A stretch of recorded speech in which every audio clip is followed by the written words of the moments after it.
they say better late than never, so I wanted to bring you my labor and delivery story.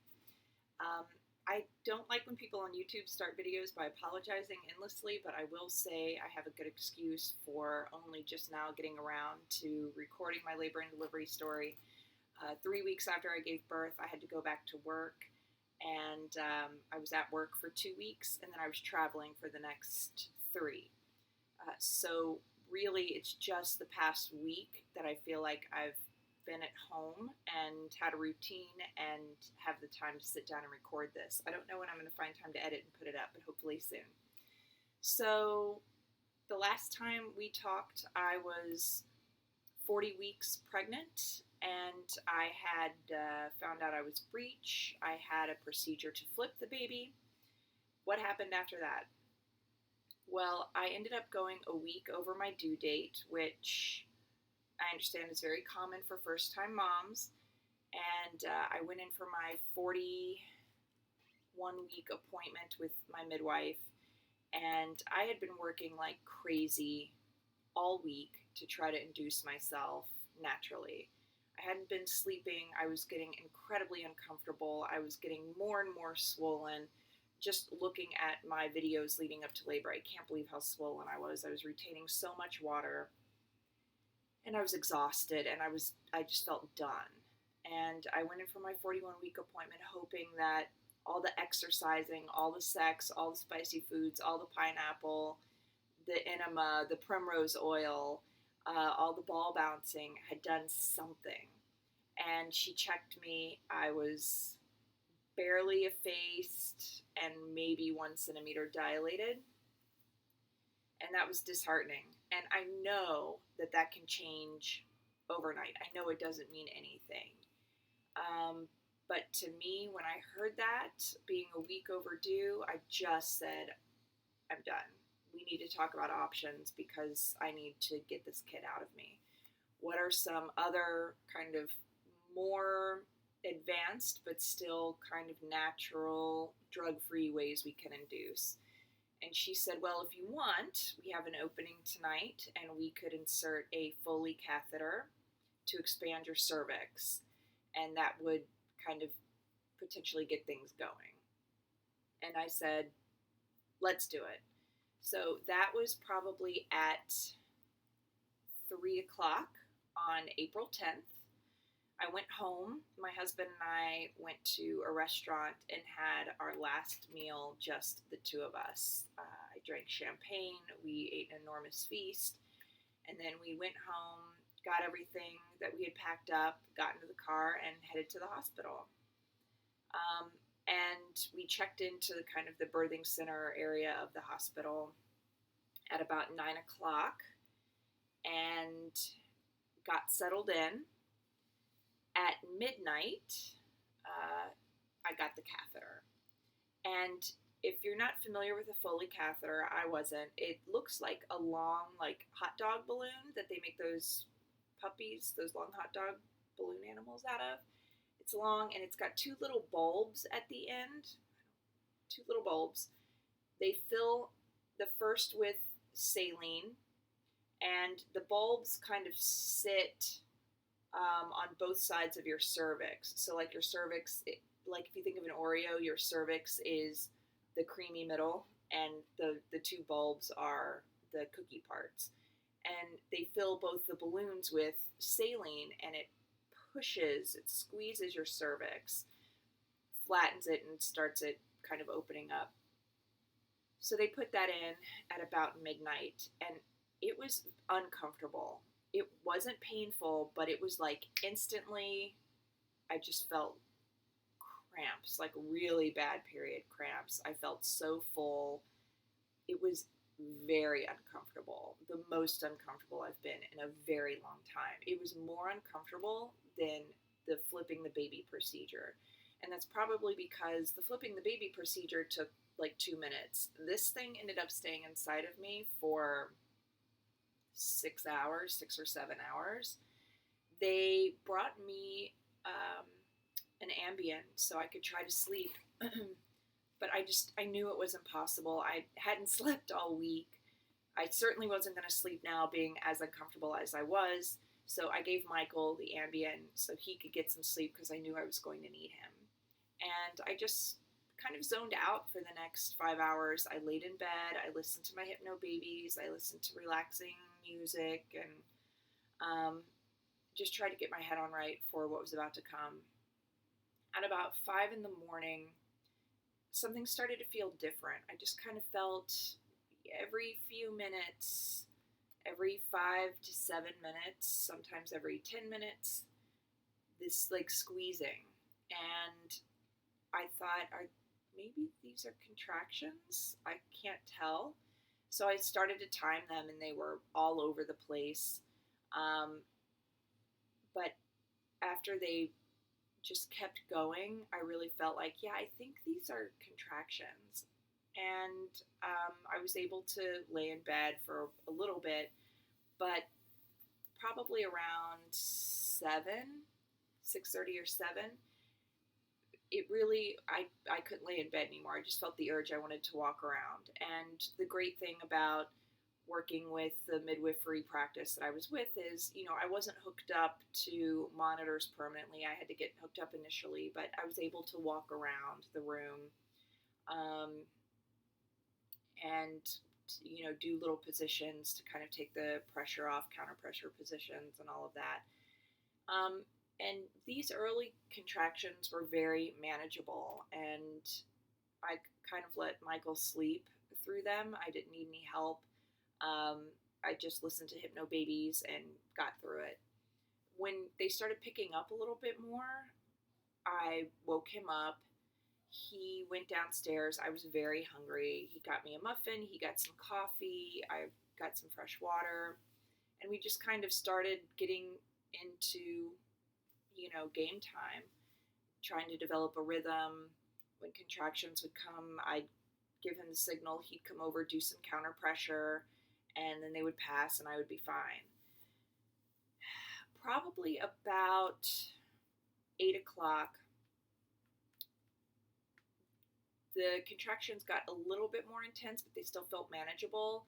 And between 7:30 and 8, my doula reached out to me and said, "How's it going?" Because I'd let her know we were going in. And I told her, I'm definitely in early labor, but it's so manageable. I don't think you need to be here. I think we're going to be here for a very long time because, again, we're not using like any Pitocin or anything to move this along. So I think, just hang back until you hear from us. And she said, well, I'll just be in the area.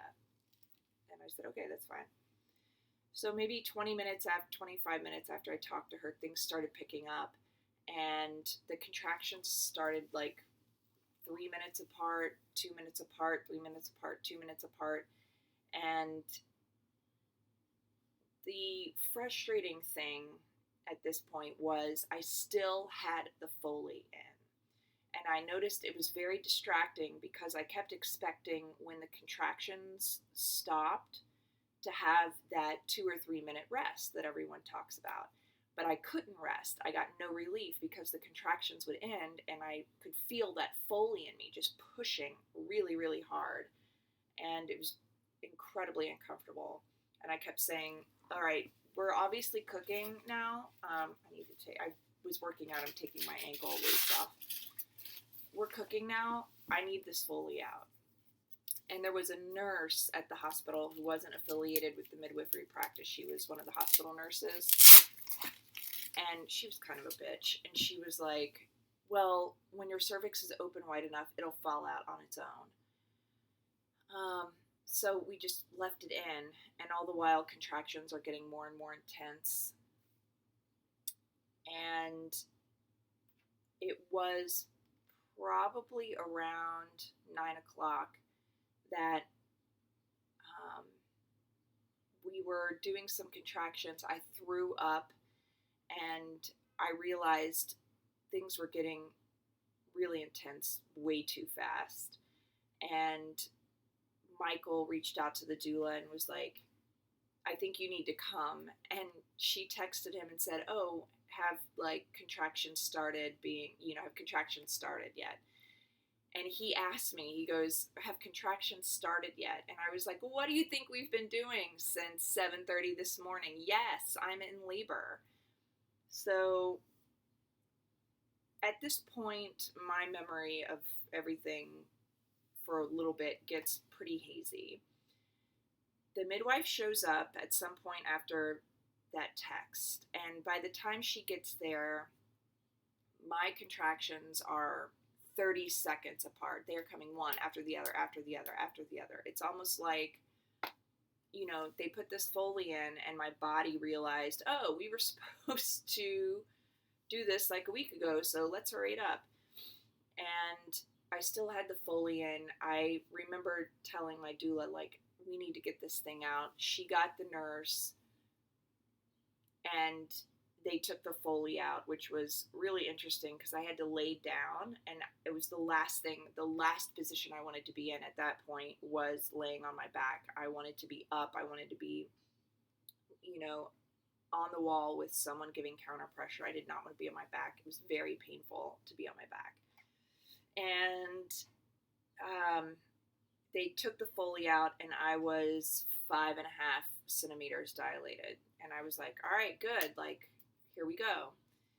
And from that point, things just shot off like a rocket.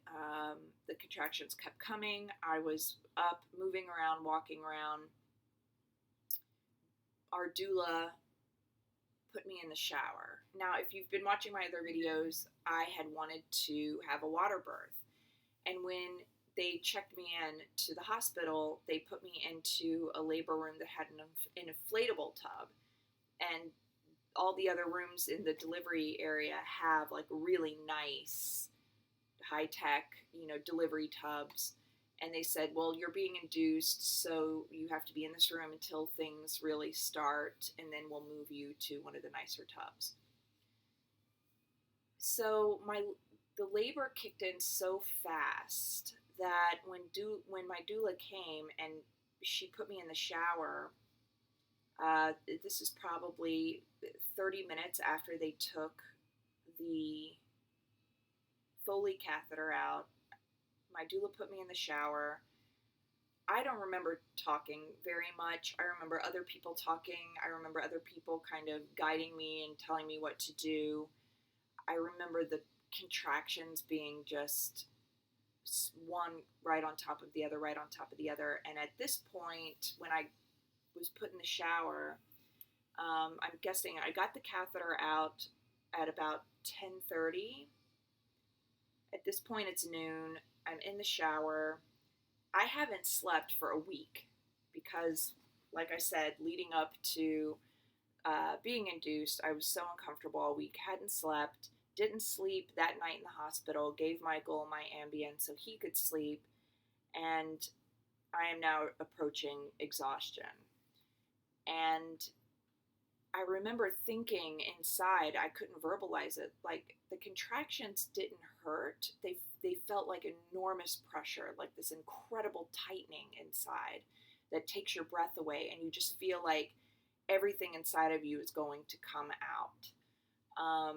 But it wasn't painful. And I remember thinking, God, these don't hurt, but I feel like I can't get a break. And I was in the shower and I said, I want the epidural. And in my mind, I was thinking, I just want a way to slow this down. And I wish I had been able to articulate that, because Britt probably would have been really firm in having me then moved to a room with a really nice tub already full of water. And she said, are you sure, we can stay in the shower longer? And I said, another contraction came and I was quiet. And I remember saying, don't make me beg. I want the epidural. And she said, okay. So she went and got the anesthesiologist. It felt like forever, but I think real time, it took him 10, 15 minutes to show up. They put me in bed. I had the strongest contraction I've ever, out of this whole thing. As soon as they put my butt on the bed, I just remember this enormous wave coming over me, and I tensed up and I was breathing through it, and I just felt this like gush of water. And I said, I think my water's breaking. And the contraction just kept going and pushing all this water out. Turns out I was just pissing the bed. I was just peeing everywhere. Because when they did get me on my back, later on I found out my water hadn't broken. But anyway, so they get me on my back to check me before they give me the epidural. And I was at 7.5 centimeters. She said I was like, just everything was moving very quickly. They gave me the epidural. It took 30 minutes for the epidural to kick in. And the guy was really fantastic. He just gave me enough to take the edge off and to slow things down. I could still feel pretty much everything happening. I could feel the contractions. I could feel the baby moving this downward pressure.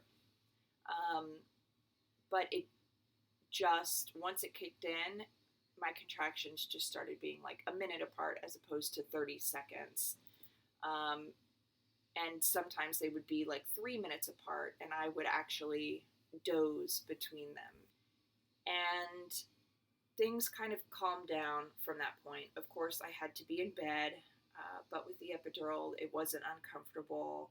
I could still feel my legs. I wished I could have still walked around, but of course that's not possible. And I didn't feel upset at all. I was really grateful that I was finally able to get my head in the right place. Looking back, the only regret I have is that I didn't insist when we first got checked in on being put in a room with a tub ready to go from the start. And I wish that I hadn't kind of urged my doula to stay away, because that's her freaking job. That's why we hired her, was to be our advocate, because we didn't know when to advocate and not. And I, did my usual thing that I always do, which is like, oh, don't worry, I'm totally fine. Don't need help. Just stay away. I'm cool. Don't want to inconvenience you. Even though I'm paying you all this money to be here and do this, I told her not to come. So looking back, I wish I had told her to come at 7 a.m. so she could have been there from the start. She would have seen right away what was going on and gotten us into that room, gotten me into the tub, and I probably wouldn't have had the epidural. But like I said from the start, I don't have a birth plan. I had birth preferences, and I was absolutely fine with whatever happened as long as I played a role in the decision. And in this case, I made that decision, and I'm totally 100% comfortable with it. And the way it worked out was perfect. So after I got the epidural, labor continues. My family is allowed to come in the room. They flew up from Kentucky. And Michael's mother also flew up with them. So everyone comes in, finally gets a chance to visit. And I just kind of labor for the next several hours. And at about 4 o'clock, they check me, and I'm 10 centimeters. And she asked if she can see my bag of waters was right there, and the baby was kind of right behind it. She was like, do you want me to break it? And I was like, hell yes, let's do this. So she broke the water. There was mech in the water, which my midwife was like, it's not surprising. You're a week overdue. This boy's been in there cooking for a while. I'm not worried. We do need to just keep things moving, but don't worry about it. And so I didn't worry about it. And we just very quickly got prepped to push. And I started pushing at 4:15, 4:20. Michael was there. He was phenomenal the whole time. And my mom and Michael's mother were also in the room, and they got to see everything. Something about giving birth, you just don't care. If my mother and his mother want to be there for the birth of their first grandchild, they're more than welcome to be in the room. And Vance was born at 4:45 p.m. on April 11th. He came out.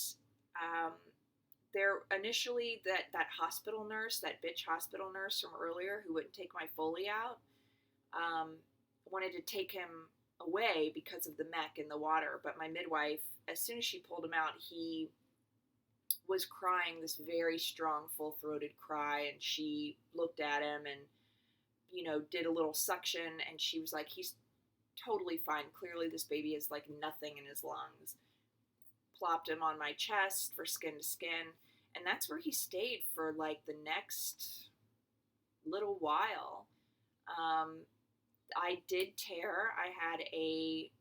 My midwife said if she had to put a degree on it, it would be a 1 degree tear, but it was she said it was so tiny. So they delivered the placenta. At this point, I'm not feeling anything. I'm just looking at this baby. I was totally in that amazing, dreamy, like oxytocin high. I was just so blissed out and happy, and everything had gone so well. I couldn't believe that I had done it, that I had this kiddo, and he was here finally. So he stayed there on my chest for 45 minutes, maybe longer. I really don't know. Here is where I just completely drop off the radar. I have no memory of like being wheeled into our recovery room, which was so nice. All the rooms in this hospital are private. Fantastic beds, really pretty views. I have no memory of any of that. The first memory I have is being put on the toilet by this nurse and asked to pee so she could watch me pee. I was like, this is awkward, but okay. So that is the labor delivery story. Vance was born 8 pounds, 3 ounces. He was 21 inches long, very healthy. And like I said, I could not be happier with how everything went down. Michael did amazing. And yeah, we have a little boy now. And as of yesterday, he's 9 weeks old. So I will do, this is already running long, so I'm going to do my postpartum video as a separate video. But that is my labor and delivery story. And yeah, so I'll talk to you soon. Bye. Oh, I should show you my belly. I won't save that for the postpartum video. I'll do that here too because I'm always so curious. And I'll put this in the postpartum as well. But before I got pregnant, I was 135 pounds. I'm telling you this because I'm always curious about other women's weight gain and such. I was 135 pounds. When I delivered, I was 187 pounds. So I gained a lot of weight. I didn't weigh myself after birth for a really long time, like over a month, because I didn't have access to a scale there. I didn't care. But I lost pretty quickly about 20 pounds. I am breastfeeding. He latched on right away, no problems. I know in an earlier video I said one of the things I was most worried about was breastfeeding, and it has been 0 problems, absolutely 0 problems. Do I find breastfeeding like the most beautiful, joyful thing every single time it happens? No. It's what makes breastfeeding hard is just that you have to do it and you're stuck and you have to sit there, and sometimes you're in the mood too, and sometimes you're not, and sometimes he cluster feeds and he's on your boob every 15 minutes for like 4 hours, and it's tough. We're past that now, but early on, that was the hardest part. He latched on great. My supply's been great. No problems, thank God. So anyway, I dropped 20 pounds pretty quickly. I'm now, like I said, this is 9 weeks. I stepped on a scale 2 weeks ago, and I was 157. So I still have a little ways to go in losing the weight. Before I started this video, I was working out. So I'll show you my belly, and we'll talk soon.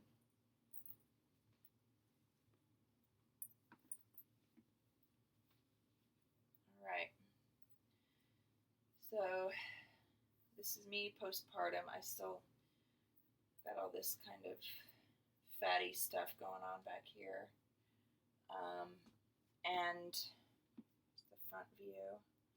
I didn't get any stretch marks throughout my pregnancy, but I did get that little line. I've heard that it goes away. So you can see I still have quite a bit of weight on me, and my thighs are still really big. So we're working on it, and hopefully we'll get to where we need to be soon.